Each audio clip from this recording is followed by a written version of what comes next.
마가복음 6장 45절에서 56절 다 같이 한 목소리로 읽도록 하겠습니다. 시작. 예수께서 즉시 제자들을 재촉하사 자기가 무리를 보내는 동안에 배 타고 앞서 건너편 벳세다로 가게 하시고 무리를 작별하신 후에 기도하러 산으로 가시다. 저물매 배는 바다 가운데 있고 예수는 홀로 무태에 계시다가 바람이 거스림으로 제자들의 괴로이 노젓는 것을 보시고 밤 사경쯤에 바다 위로 걸어서 저희에게 오사 지나가려고 하시매 제자들이 그의 바다 위로 걸어오심을 보고 유령인가 하여 소리 지르니 저희가 다 예수를 보고 놀람이라. 이에 예수께서 곧 더불어 말씀하여 가라사대 안심하라 내니 두려워 말라 하시고 배에 올라 저희에게 가시니 바람이 그치는지라. 제자들이 마음에 심히 놀라니 이는 저희가 그 떡 떼시던 일을 깨닫지 못하고 도리어 그 마음이 둔하여졌음이러라. 건너가 게네사렛 땅에 이르러 대고 배에서 내리니 사람들이 곧 예수신 줄을 알고 그 온 지방으로 달려 돌아다니며 예수께서 어디 계시단 말을 듣는 대로 병든 자를 침상채로 메고 나아오니 아무데나 예수께서 들어가시는 마을이나 도시나 촌에서 병자를 시장에 두고 예수의 옷가에라도 손을 대게 하시기를 간구하니 손을 대는 자는 성함을 얻으니라. 아멘. 자, 우리 지난 시간에 들은 말씀을 한번 떠올려 보고자 합니다. 제자들은 전도 여행을 마치고 예수님께 신나는 마음으로 나와서 이제 전도의 여행의 결과를 보고하죠. 예수님이 이런 일이 있었어요, 저런 일이 있었어요 하면서 뭐 귀신 쫓은 일도 이야기하고 회개하고 복음을 영접한 이야기도 얘기했어요. 그래서 예수님은 이 수고한 제자들을 이제 수고했다라고 하면서 이제 한적한 곳으로 가서 쉬게 하려고 했어요. 왜냐하면 예수님의 주변에는 역시 사람들이 오고 가면서 너무나도 복잡했기 때문이에요. 그렇게 해서 예수님과 제자는 한적한 곳으로 가서 쉬려고 이제 배를 타고 떠났는데 예수님과 제자들이 배를 타고 어디로 가는지를 사람들이 목격하고는 그 도착할 곳으로 먼저 와 있던 거예요. 그러니까 쉬려고 간 곳에 다시 일할 거리가 생긴 거죠. 하지만 예수님은 그 자신들을 위해서 온 사람들에게 말씀을 가르치시고 이제 또 그들에게 위로를 전합니다. 그렇게 하루가 다 지나가고 또 예수님은 계속해서 말씀을 가르치세요. 그러자 이제 보다 못한 제자들이 이렇게 얘기하죠. 예수님 이제 저 사람들 좀 보내세요. 어차피 지금 보내도 다음 날 또 올 거잖아요. 이제 좀 보내시고 우리도 좀 쉬자고요. 좀 밥 좀 먹자고요. 라고 얘기를 했어요. 하지만 예수님은 제자들의 말을 따라서 사람들을 보내지 않으셨어요. 왜냐하면 그들이 목자 없는 양 같았기 때문에 이제 그들이 불쌍하게 보이셨던 거죠. 예수님도 피곤하셨을 거예요. 하지만 예수님은 자신들을 쫓아온 그 목자 없는 양 같은 사람들을 보시고 더 긍휼함이 더 컸던 거예요. 자신들의 피곤함도 잊을 정도로 그 사람들에게 말씀을 가르치셨어요. 게다가 이제 제자들은 그러자 이제 예수님은 제자들에게 한술 더 떠서 이렇게 얘기하죠. 야, 걔네들 뭘 먹겠어? 너희들이 먹을 거 좀 줘. 라고 얘기하죠. 이제 피곤함에 짜증까지 났죠, 제자들이. 그래서 여기 아무것도 없는 이 마당에 여기서 뭘 어떻게 해서 주겠어요? 라고 이제 예수님한테 짜증을 내기 시작하죠. 우리 이 사람들을 어떻게 먹어요? 남자만 해도 5,000명이 넘는데 이 사람들을 무슨 수로 먹여요? 우리가 돈이 있어요? 라고 얘기를 하죠. 그래서 예수님은 그래도 제자들에게 먹을 것을 찾아봐라 라고 얘기를 하시고 제자들은 보리떡 5개랑 물고기 2마리가 있다 라고 얘기를 했어요. 그리고 사람들을 물이 져서 앉혀라 라고 예수님이 말씀하시자 제자들은 꾸역꾸역 그 말씀에 순종을 하시죠. 예수님이 이제 보리떡 5개와 물고기 2마리를 가지고 축사하시고 떼어서 나눠주시는데 그게 계속 불어나서 사람들이 배불리 먹어도 12광주리가 남았다고 했죠. 제자들의 이 끊김없는 이 순종, 정말 힘들어도 그 정말 끈질기게 했던 그 순종을 통해서 예수님은 기적을 나타내셨습니다. 그러니까 여러분들도 힘들어도 피곤해도 긍휼로 사랑으로 하나님의 말씀에 순종해서 여러분들의 순종을 통해서 기적을 보이시는 여러분 되시기를 바란다고 목사님께서 얘기하셨어요. 그리고 이 오병이어 사건은 초대교회 성찬식을 미리 보여준다고 얘기했어요. 보리떡 5개와 물고기 2마리를 가지고 하늘로 올려서 축사하시고 떼어서 나눠주시다. 이거를 전도사님이 학교에서 배울 때는요, 가축대주 이렇게 배웠거든요. 가지고 축사하시사 떼서 주셨다라고 해서 가축대주 이렇게 불렀어요. 복음서에 다 나오는 단어예요. 가지고 떼어 가지고 축사하시사 떼고 주시고. 그런데 이게 어떻게 성찬식이랑 연결이 되냐면요, 6월절에 예수님께서 십자가에 못 박히시잖아요. 예수님께서 몸을 가지고 이 땅에 내려오셔서 십자가에 들려서 몸 찢기고 피 흘려서 모든 사람들에게 생명을 나눠주셨잖아요. 그 모습과 이 오병이어의 이 보리떡을 들어서 축사하시고 떼어서 나눠주시는 그 장면이랑 아주 절묘하게 마가는 겹치게 한 거예요. 그러니까 여러분들 저번 주 시간에 봤던 그 오병이어 시간을 통해서 예수님이 우리를 위해서 찢기시고 또 우리에게 생명을 주셨다는 것을 기억했으면 좋겠습니다. 그래서 오늘은 이제 예수는 그리스도, 옷자락을 만져야 한다라는 제목으로 말씀을 나누고자 합니다. 자, 다 같이 말씀을 읽어볼게요. 45절에서 46절인데 읽어볼게요. 예수께서 즉시 제자들을 재촉하사 자기가 무리를 보내는 동안에 배 타고 앞서 건너편 벳세다로 가게 하시고 무리를 작별하신 후에 기도하러 산으로 가시다. 아멘. 이 오병이어로 사람들을 먹이시고는 제자들에게 어서 배를 타고 먼저 가라라고 이제 예수님이 얘기를 하세요. 예수님이 제자들이 피곤하고 짜증낼 때 계속해서 순종을 요구하셨지만 제자들의 피곤함을 모르시는 예수님이 아니셨어요. 예수님은 제자들이 피곤한 걸 아시고 먼저 가라, 뒤처리는 내가 할게 라고 해서 먼저 배를 태우고 먼저 떠나게 하십니다. 제자들이 피곤함에도 자신들이 예수님께 순종한 걸 아셨어요. 똑같이 예수님은 우리의 수고를 아시는 분이세요.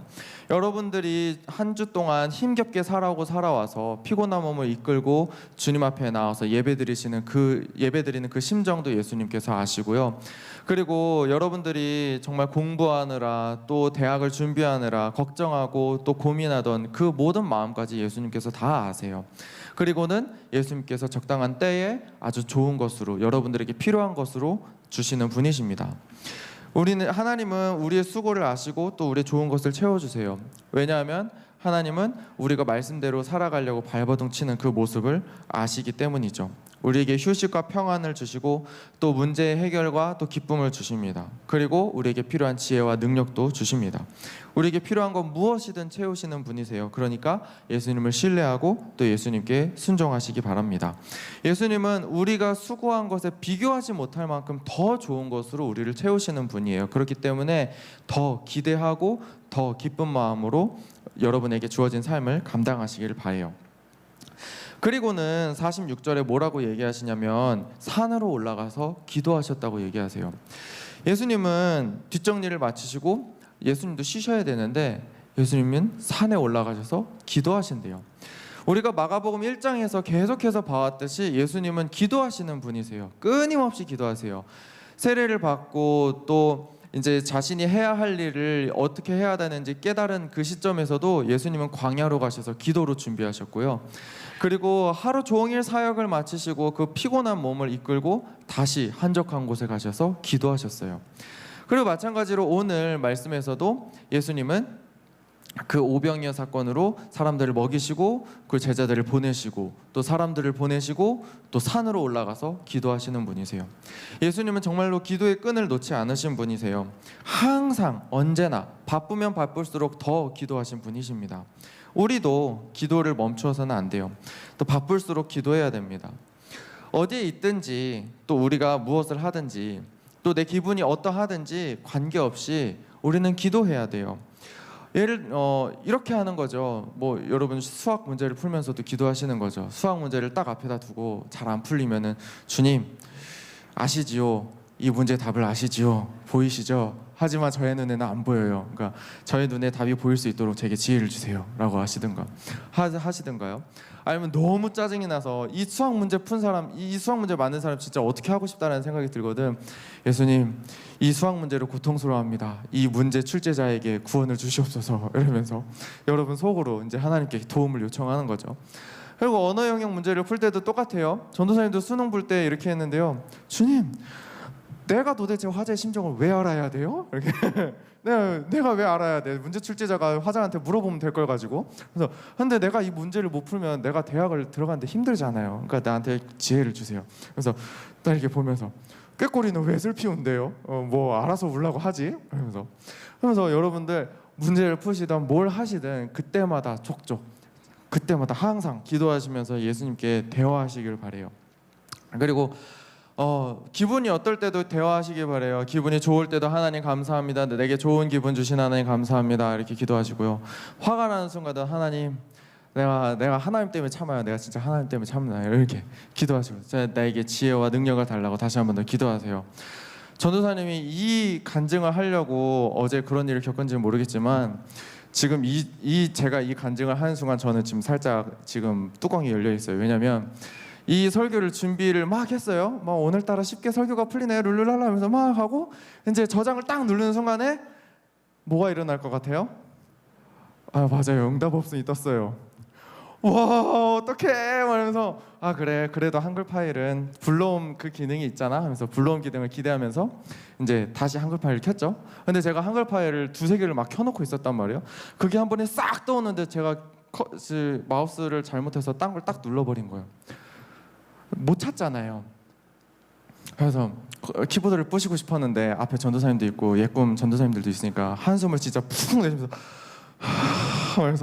그래서 네이버에서 이제 한글 파일 응답 없음 복구하는 법 이렇게 막 검색을 했는데 아무리 찾아도 안 나오는 거예요. 아무리 찾아도 안 나와. 그래서 주여 제 능력을 주시되 하나님 전지전능하시잖아요. 이제 한글 파일 좀 복구 좀 해주세요. 나 지금 진짜 빡치니까 좀 도와달라고 막 기도를 했는데 나 진짜 나 어떻게 할 거야 이러면서 막 무슨 말이 안 나오는 거예요. 그래도 어떻게 할 수 있는 거 기도밖에 없잖아요. 하나님 제가 이미 설교를 한번 썼고 내가 했던 설교 다시 한다 생각하고 차근차근 쓰게 해주세요 하면서 기도하는 심정으로 기도하면서 막 이렇게 썼죠. 지금도 지금 흥분해가지고 열이 불타 있는데 아무튼 그렇게 설교 원고를 쓰다 보니까 다시 한번 보게 되고 그리고 내가 놓치고 있었던 것들, 내가 더 수정해야 됐던 것들이 있었구나라고 생각을 하면서 하나하나씩 또 쓰게 되는 거죠. 그래서 사실 이 기분이 나쁠 때도 기도하라는 이 얘기를 그 전 원고에는 안 썼단 말이에요. 그러니까 하나님이 나한테 이 설교 자료를 준 거에 한번 감사하면서 이제 하나님 감사합니다 이렇게 얘기를 하는 거죠. 그래서 이렇게 얘기를 했어요. 하나님 아시죠?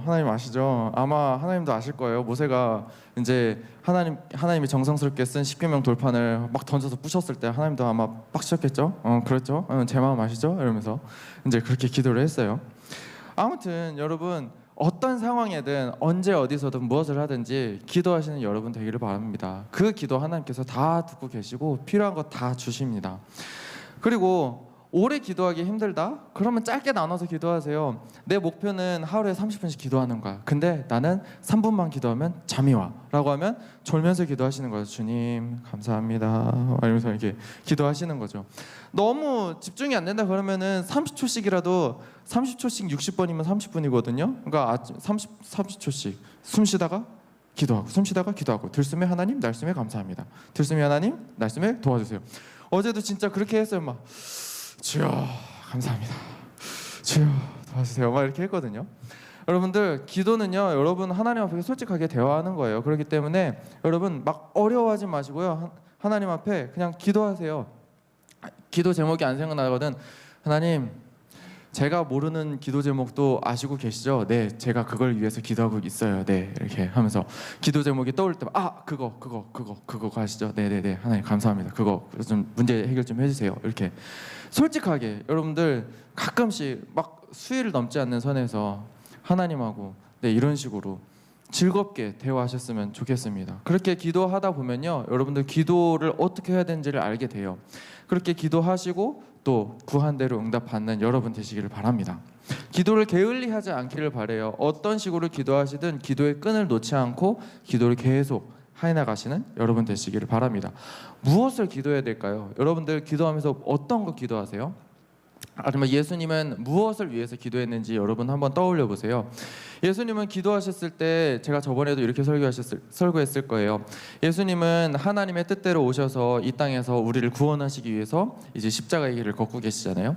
그 십자가의 길을 걸으면서 귀신이 방해하고 마귀가 우리를 유혹하고 이러잖아요. 그 시험에 넘어가지 않게 해달라고 하나님의 뜻을 온전히 살게 해달라고 예수님은 기도하시고 또 지치지 않도록 건강을 달라고 또 지혜와 능력을 달라고 예수님 기도하셨을 거예요. 여러분들도 하루하루 삶을 살면서 내가 하나님의 자녀로 온전히 살아갈 수 있도록 주님 도와달라고, 내가 어떠한 마귀의 시험에도 흔들리지 않도록 주님 도와주세요 라고 기도하는 여러분 되셨으면 좋겠습니다. 그리고 여러분들에게 필요한 능력이 있거든 구하고 또 받고 지치지 않고 하나님의 길을 계속 갈 수 있도록 그렇게 기도했으면 좋겠습니다. 그렇게 해서 47절에서 52절을 다 같이 한번 읽어보도록 하겠습니다. 저물매 배는 바다 가운데 있고 예수는 홀로 무태에 계시다가 바람이 거스림으로 제자들의 궤로에 노젓는 것을 보시고 밤 사경쯤에 바다 위로 걸어서 저희에게 오사 지나가려고 하심에 제자들이 그의 바다 위로 걸어오심을 보고 유령인가 하여 소리 지르니 저희가 다 예수를 보고 놀람이라. 이에 예수께서 곧 더불어 말씀하여 가라사대 안심하라 내니 두려워 말라 하시고 배에 올라 저희에게 가시니 바람이 그치는지라. 제자들이 마음에 심히 놀라니 이는 저희가 그 떡 떼시던 일을 깨닫지 못하고 도리어 그 마음이 둔하여졌음이러라. 아멘. 이제 예수님께서 기도를 하시고 무태 나오셨어요. 그랬는데 제자들의 배가 바다 가운데 있어요. 분명 도착해야 될 시점에 아직도 바다 한가운데 있는 거예요. 분명 제자들이 노를 젓고 있기는 한데 노를 젓고 있는 것 같긴 해요. 그런데 앞으로 안 나가요. 바람이 너무 세게 부나 봐요. 그래서 제자들이 괴롭게 노를 계속 젓지만 그냥 바다 한가운데 떠 있습니다. 보다 못한 예수님이 밤 사경이라고 했는데 아마 이제 사람들은 새벽 한 3시에서 6시쯤 그쯤 사이에 이제 예수님이 보다 못해서 제자들에게 나아가시죠. 어떻게? 조용히 소리 없이 물 위를 걸어서. 여러분이면 안 놀라시겠어요? 등이 없는데 조용한 가운데 그것도 바다 위를 걸어오셔서 얘들아 안녕 한 것도 아니고 그냥 지나가려고 하셨단 말이에요. 괴롭게 노를 젓다가 제자들이 한번 쓱 봤는데 뭔가 붕붕 떠 있어요. 막 뭐 붕붕 떠서 이렇게 지나가면 놀라겠죠. 소리도 없이 그냥 뒤에서 물장구 치면서 얘들아 나 왔어 이렇게 예수님이 얘기했으면 모르겠지만 소리 없이 예수님이 왔단 말이에요. 저도 소리 없이 누가 이렇게 싹 어깨에 얹으면서 진짜 소리를 막 크게 지르면서 막 하면서 엄청 놀래거든요. 이건 예수님이, 제가 봤을 때 이건 예수님이 잘못한 것 같아요. 예수님이 잘못했어요. 제자들이 놀래만 했단 말이에요. 근데 이게 중요한 게 아니라 예수님이 이제 바람을 멈추시려고 하는 거죠. 예수님이 놀란 제자들에게 두려워하지 마 나야 라고 얘기를 해요. 나이니 두려워하지 말라. 근데 이 말이요, 이 말이 간단한 말이 아니라 조금 의미 있는 말이에요. 왜냐하면 성경에서 나이니 두려워하지 말라라는 건 하나님이 쓰시는 그 즐겨찾기 어록인 거예요. 예를 들면 그러니까 구약에서도 이사야에 보면은 여러분 아시는 이사야 41장 10절에도 두려워하지 말라 내가 너와 함께함이니라 놀라지 말라 나는 너 하나님이 됨이니라. 나야 두려워하지 마라고 얘기하는 거 하나님밖에 없거든요. 그런데 예수님이 제자들한테 어떻게 얘기해요? 나야 두려워하지 마 라는 말을 통해서 여러분들 예수님이 하나님이시구나, 하나님의 말을 하는 걸 봐서 하나님이시구나 라는 힌트를 여기서 얻어야 돼요. 그렇게 해서 예수님이 나야 두려워하지 마라고 하면서 제자들의 배에 딱 올라탔는데 바람이 싹 그치죠. 이걸 보고 제자들이 놀란 거예요. 어떻게 이런 일이 있을 수 있어? 말도 안 돼 라고 얘기하는 거죠. 그러니까 나이니 두려워하지 말라? 예수님이 하나님이야. 그럼 하나님 뭐든지 가능해 라는 생각을 하고 예수님이 배에 딱 올라왔으면 바다가 잠잠해졌어요. 그러면 하나님이신 예수님께서 바다를 잠잠하게 하셨구나, 바람을 멈추셨구나 라는 거를 생각을 해야 되는데 제자들은 예수님이 하나님인 줄 깨닫지를 못하는 거죠. 아직도. 그러면서 어떻게 이런 일이 있을 수 있냐고, 우리가 그렇게 노를 저었는데도 바람이 안 없어졌는데 어떻게 이런 일이 있을 수 있어, 믿을 수가 없어 라고 얘기하는 거죠. 여기서 마가는 이 제자들이 이렇게 놀란 이유를 그 떡 떼시던 일을 깨닫지 못하고 도리어 마음이 둔하여졌다라고 얘기를 하는 거예요. 너네 예수님이 하나님인 줄 알았어야 되는데 아직도 모른다고, 그래서 마음이 둔해졌다고 얘기를 하는 거예요. 마가는 이러한 제자들의 반응을 제자들의 마음이 둔해졌기 때문이다라고 얘기하는데요. 이 마음이 둔해지면 나타나는 반응이 2가지가 있습니다. 첫째로는 내 고집이 강해지는 거예요. 이 제자들은 예수님의 권능을 받아서 복음도 전도하고 그리고 귀신도 내어 쫓고 그리고 예수님께 받은 이 보리떡과 물고기를 가지고 사람들에게 나눠주면서 예수님의 권능을 체험을 했어요. 그러면서 와 진짜 대단해 라고 느꼈어야 되는데, 와 진짜 예수님이 주신 능력이 정말 대단하구나, 예수님이 정말 대단하구나, 예수님이 나에게 능력을 주셔서 내가 이런 일을 할 수 있구나 라고 깨달아야 되는데, 제자들의 이 느낌에는 내가 이런 일도 할 수 있다니, 그러니까 뭔가 바뀐 거죠. 예수님이 나에게 능력을 주셔서 내가 했다라고 설명을 해야 되는데, 내가 이런 일을 할 수가 있다니, 이 정도쯤이야, 이제 나는 이제 이 정도도 할 수 있어 라고 생각을 하는 거예요. 그러니 이 바다에 올라가서 이 배를 타고 이제 노를 젓는데 앞으로 안 나가는 이 이상한 광경을 보고도, 그래도 내가 전직 어부인데, 그래도 내가 귀신 쫓은 사람인데 내가 이거 못하겠어 라고 생각하면서 자기 고집대로 노를 계속 젓는 거죠. 하지만 배는 앞으로 나가지가 않습니다. 오히려 그리고 물 위를 그게 슬금슬금 걸어오신 예수님이 더 빠른 거죠. 인생을 살다 보면요, 내 힘으로 해서 안 되는데, 기도해서 해결될 일인데 내 힘으로 된다라고 해서 내 손을 딱 댔다가 일이 더 커지는 일이 있습니다. 왜냐면은 반대로 내가 정말 이 일을 어떻게 해서든 막 시간과 수단과 방법을 가리지 않고 막 일을 했는데 일이 안 돼요. 일이 안 풀려요. 그래서 주님 도와주세요라고 기도했는데 그 기도 한마디에 일이 싹 풀리는 그런 신기한 일도 겪어요. 내가 어떻게든 해보려고 끙끙거리다가 이제 도저히 안 풀려요. 그럼 기도하는 거죠. 근데 내가 노력한 것보다 기도했을 때 일이 더 잘 풀려요. 일이 해결되지 않을 땐 내 고집을 내려놓고 기도해야 된다라는 걸 깨닫는 여러분 되시기를 바래요. 앞으로 나아가지 않는 배 가지고 막 이렇게 끙끙대기보다 진짜 속 시원하게, 하나님 나 이거 내 힘으로 안 돼요, 하나님 도와주세요, 하나님 전능하신 분이잖아요, 할 수 있잖아요 라고 기도하는 여러분 되시길 바랍니다. 앞으로 나가지 않는 배를 가지고 끙끙거리지 마시고 물 위를 쉽게 걸어오시는 예수님께 기도하시는 여러분 되기를 바래요. 이 마음이 둔해졌다, 이 마음이 둔해질 때 나타나는 반응이 두 가지가 있다고 했죠. 첫째는 내 고집이 강해진다라고 했어요. 그리고 두 번째는 하나님의 능력을 믿지 못하게 됩니다. 아까 예수님께서 전능하신 하나님이라는 그 힌트를 어디서 얻을 수 있었다고요? 나이니 두려워하지 말라라는 그 말에서 찾을 수 있어요. 그리고 지금까지 예수님은요, 엄청 많은 기적을 보이셨어요. 말씀을 가르치시는데 귀신이 떠나가고, 또 병든 자를 고치고, 심지어는 죽은 자까지 살려내고, 그리고 적은 양으로 수천 명을 먹이신 그 예수님의 기적이요, 예수님이 진짜 하나님이시다, 능력이 많으신 하나님이다 라는 힌트를 우리에게 계속해서 주고 있어요. 그런데 마음이 둔해지면 이거를 믿지 못하는 거죠. 오늘 제자들 심히 놀란 거, 예수님이 이런 일도 할 수 있다니 해서 긍정적으로 놀란 게 아니라요, 말도 안 돼, 어떻게 이런 일이 있을 수 있어 라고 놀란 거예요. 제자들은 자신의 능력치, 자신이 생각할 수 있는 이 범위, 이 논리적인 이 생각으로 예수님을 내 틀 안에 가둬놓고 어떻게 가둘 수가 있었어요. 근데 예수님을 제자들은 자기의 그 상상 안에 가두는 거죠. 예수님은 사람이니까 뭐 이러겠지라고. 그런데 예수님이 자꾸 그 틀을 벗어나시는 거죠. 물 위를 걸어오시고 기적을 행하시고 죽은 자들 살리시고. 그러니까 놀라는 거죠. 믿기지가 않아. 어떻게 이런 일이 있을 수 있어라고 오히려 불신의 의심의 놀람을 이제 나타내는 거죠. 예수님은 전능하신 하나님입니다. 맞습니까? 맞아요. 내 생각으로 하나님을 이해할 수가 없다고 해서 예수님을 내가 밀어내는 건 아주 어리석은 거예요. 예수님은 나의 생각과 나의 능력보다 훨씬 높은 곳에 계시잖아요. 내 생각으로 전혀 생각하지 못했던 것을 하시고 내 능력으로 할 수 없는 것을 하시는 분이 예수님인데, 전능하신 하나님이 예수님인데 예수님이 못하실 일이 뭐가 있겠습니까? 그렇다면 제자들이 여기서 진짜 반응해야 될 그 반응은 뭐였을까요? 제자들이 바람을 잠잠하게 하시는 예수님을 보고 어떻게 반응을 해야 됐을까요? 역시 예수님이야, 역시 예수님 능력이 많으신 분이야 라고 하면서 예수님의 그 기적이 나타날 때마다 오히려 기뻐하고 더 놀라운 걸 기대하는 제자들의 반응이 되어야 되는데, 제자들은 오늘 그러지 못한 거죠. 여러분, 예수님은 전능하신 하나님이십니다. 그렇기 때문에 여러분의 삶 가운데도요, 놀라우신 일을 얼마든지 행하실 수 있는 분이세요. 그렇기 때문에 예수님의 능력을 신뢰하고 또 예수님께 구하시길 바래요. 이 제자들은요, 예수님과 함께 있은 지 좀 됐어요. 예수님이 무슨 일을 하시고 어떻게 일을 행하시는지 알았어요. 그리고 그 밑에서 어떻게 살아가야 되는지도 알았어요.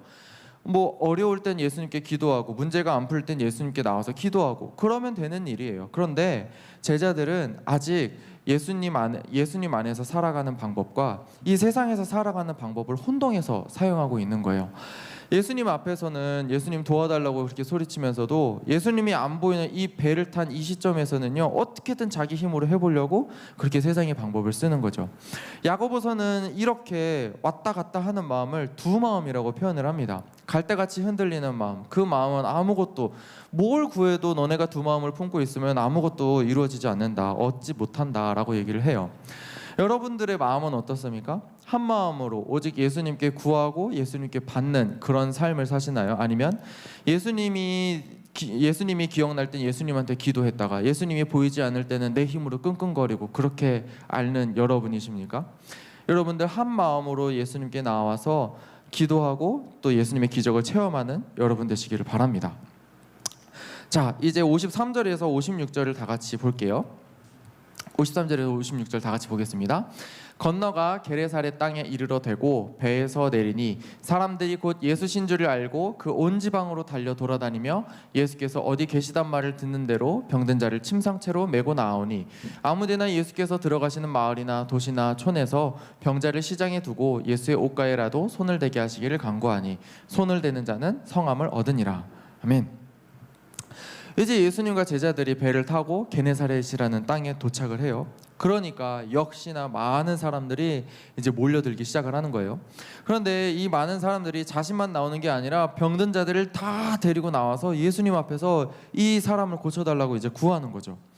온 지방을 돌아다니면서 예수님이 어디 있는지를 찾고 또 예수님이 어디를 가시든 그렇게 따라붙어서 예수님께 고쳐달라고 구하는 거예요.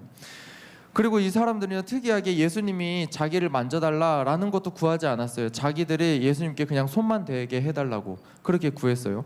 진짜 특이한 방법이죠. 내가 예수님께 손을 대면은 나을 거래요. 진짜 믿음이 대단한 사람들이에요. 그런데 더 신기한 건 예수님께 그렇게 손을 댄 자는 다 나음을 얻었다고 해요. 여러분들 이 모습을 보면 제자들의 모습과 정반대인 모습이 이렇게 드러날 거예요. 제자들은 예수님 앞에 구해야 될 걸 구해야지 못했고, 그리고 예수님의 능력을 신뢰해야 될 때 신뢰하지 못한 그 모습이었잖아요. 그런데 이 사람들은 어떻게 얘기해요? 무조건 예수님께 나와서 기도했고, 그리고 자신들의 병을 고쳐달라고 기도했고, 또 어떤 방법이든 좋으니 예수님께서 낫게 하실 거라는 그 믿음으로 예수님 앞에 구하는 거예요. 제자들의 모습과 전혀 다른 모습을 보이고 있습니다. 이 예수님이 어떤 방식으로 고치시든 이 믿음으로 받아들인 사람들의 모습은요, 제자들, 예수님의 제자라고 했던 나름 자부심이 있었던 그런 사람들의 모습을 아주 초라하게 만드는 거예요. 여러분의 모습은 어떻습니까? 유식해 보이고 또 예수님의 제자라는 타이틀이 있고 또 능력 있는 것처럼 행동하지만 실상은 아무 능력도 없고 예수님의 기적을 깨닫지도 못하는 그런 고집센 제자들의 모습인가요? 아니면 연약한 모습 그대로 주님 앞에 나와서 예수님의 기적을 바라고 또 그것을 경험하는 사람들의 모습입니까? 사람들은 그냥 다 고만고만해요. 다 그냥 부족한 모습 있고 그냥 거기서 거기요. 다 도토리 키재기예요. 하지만 또 어떻게든 남들보다 나은 구석이 있으면요, 그것을 막 끄집어내가지고 내가 이런 사람이다, 내가 이렇게 대단한 사람이다, 이렇게 콧대 높이면서 자랑하고요. 남들 안 좋은 모습 있으면 봐라, 너 그런 존재다, 너 그런 별 볼 일 없는 존재지 않냐 라고 사람들을 낮춰요. 그러면서 사람들과 비교를 하면서 자기 우월에 빠지고 자아 도취에 빠집니다. 하지만 그런 삶에는 예수님의 능력이 나타나지 않아요. 그런 삶은 우리가 지향해야 될 그런 삶이 아닌 거예요. 우리가 살아야 하는 삶의 모습이 무엇이냐면 이 사람들처럼 자신의 연약함을 쿨하게 인정하고 주님 앞에 나와서 기도하는, 주님 앞에 나와서 구하는 사람의 모습이에요. 나의 부족함마저 사랑하시는 하나님의 사랑으로 나를 채우고, 그렇게 해서 내가 부족한 만큼 내게 능력 주시고 또 지혜를 주시는 하나님의 도우심을 얻고, 또 때때로 하나님의 놀라운 기적으로 하나님께 영광을 돌리는 삶, 그게 우리가 하나님의 자녀로서 살아야 되는 삶입니다. 그렇게 살고 있나요? 아니면 고집센 제자들의 모습처럼 살고 있나요? 우리의 모습을 한번 돌아봤으면 좋겠습니다. 결론입니다. 홀마팀 나와주시기 바래요. 여러분의 마음은 어떻습니까? 둔한 마음입니까? 아니면 하나님께 초점이 뚜렷하게 맞춰져 있는 마음입니까? 예수님께 나와서 옷자락 만지기를 구했던 사람들처럼 나의 연약함을 인정하고 또 하나님의 능력을 구하는, 그래서 하나님의 기적을 체험하는 여러분 되시기를 바랍니다. 이 시간 세 가지를 놓고 기도할 거예요. 나의 연약함, 또 나의 죄와 허물을 하나님께 솔직하게 고백하고 은혜로 채워달라고, 다시 한번 새롭게 나를 해달라고 기도하시기 바랍니다. 그리고 두 번째로 나의 학업과의 인간관계, 그리고 모든 문제를 하나님께 내어놓고 하나님 도와주세요, 하나님 능력이 많으신 하나님 내게 도와주실 것을 믿습니다 라고 구하고 고백하는, 하나님의 도우심을 구하는 여러분 되시길 바랍니다. 그리고 언제 어디서나 기도의 끈, 또 말씀의 끈을 놓지 않고 하나님의 자녀답게 살아가는 여러분 되시기를 바랍니다. 이거 생각보다 어려울 수도 있고 또 쉬울 수도 있어요. 이걸 할 수 있는 건 오직 성령으로 충만할 때 가능한 일입니다. 그렇기 때문에 매일매일 하나님 안에서 살아가게 해달라고, 성령 충만하게 해달라고 기도하는 여러분 되시길 바랍니다.